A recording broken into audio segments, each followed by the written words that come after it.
Miguel Flores from Bulacan. Hello po. Hi, Miguel. Hello po. Hi, Miguel! Alam mo, pareho Miguel! contestant. Bakit? Nandiyan ba?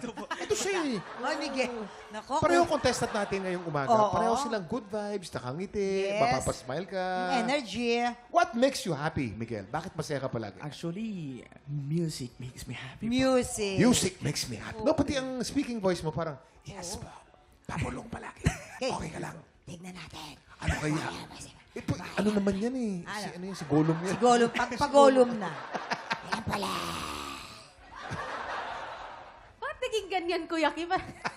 Si Mamang ginawang Gollum Hindi, eh. mahina na yung baterya ng radyo. Okay. Gusto ko yung una, nakita mo yon Kuya Daryl, yung una niyang tayo pa lang, talagang nilagay niya yung sarili niya dun sa, character ba? Nandun na siya kaagad. Talagang sinat niya yung sarili niya, yung emotions niya. Nakita ko yon sa una. Which is, nagustuhan ko yun kasi na-feel ko nung una eh.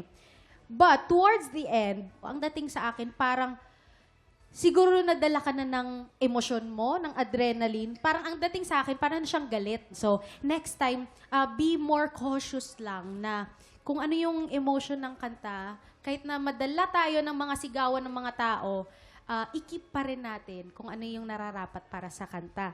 Okay? Pero gusto ko talaga yung mga pabulong mo. Gusto ko yun. Ayan. Congratulations, Miguel. Maraming salamat. Hi, Miguel. Hello po. Contrast yung boses mo dun sa una nating kalahok. Siya, mas brilyo, mas matining. Sa'yo naman, ang strength mo is yung pagkabuo and yung pagkamalaki ng boses mo. At for me, nagamit mo naman siya ng maayos. And siguro, matagal ka na nga nag-audition and first time mong masalang. So, ramdam ko yung energy na parang ito na yung moment na matagal ko nang inaantay. Habang pinapanood kita, parang pang finals nga yung ano mo yung mga gestures mo, yung galawan mo, parang binuhos mo na lahat. If ever lang na magkakaroon ng chance na magpa-perform ka ulit, siguro medyo kalma na. Meron kang ginagawa dun sa word na pagkakamali. Pagkakamali. May kinukulot ka dun na medyo dumudulas lang siya. Hindi lang nasasapul yung mga tamang notes. Make sure lang na nasasapul mo yung tamang note. Yun lang naman. Napakahirap nitong kanta na to. Halos walang room sa hinga. Sunod-sunod yung banat dun sa dulo. Pero naitawid mo naman siya ng maayos. Congrats. Thank you po. Miguel, Hello po. isa lang napansin ko. Yung paghugot mo ng hinga, bawasan mo yung maingay. Mas maganda. Naririnig eh. Di ba? Bawasan mo ng konti. Gumaganon eh. Di ba? Higop talaga eh. Ngayon, pwede ka naman humigop ng hangin ng ganun lang. Bulalo. Di ba? Bulalo. Sabi ni Mamang, bulalo daw. Hindi. Paghigop ng sopas, yung inasabi ni Mamang, parang ganun eh, di ba? Control mo. Masasanay ka doon. Dahil noon din, sinanay din ako nung nagturo sa akin kung paano ang breathe in na tama. Ang ganda nung change key mo, mula doon sa pagkat, di ba? Nag-change key, maganda.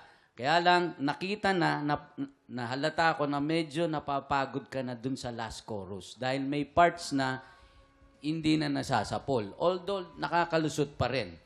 Ang ending mo, yung muling tanggapin, maganda. Okay? Merong isang part dito, yung pag-ibig ko'y medyo off ng konti. Okay? Siguro may konting emosyon na na parang nakikiusap para hindi galit ang dating. Okay. Yun na. Maraming salamat sa ating inampalan. Miguel. Kumalma ka na. Alamin na natin ang score. Nakikiliti yung Mamang. Nakikiliti siya. Ano kaya? Alamin na natin ang score ng inampalan. Miguel, ang stars na ibibigay ko sa'yo ay...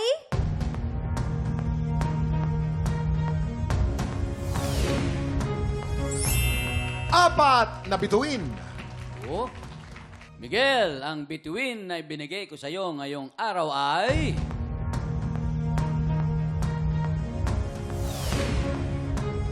Tatlong bituin.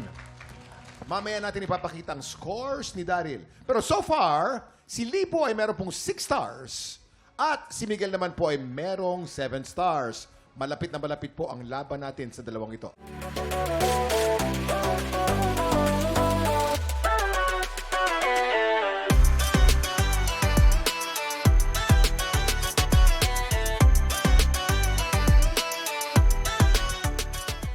Tik Tropa! Pinanood mo hanggang sa dulo itong video na to? Very good ka! For more happy time, watch more TikTok Clock videos on our official social media pages and subscribe to GMA Network official YouTube channel.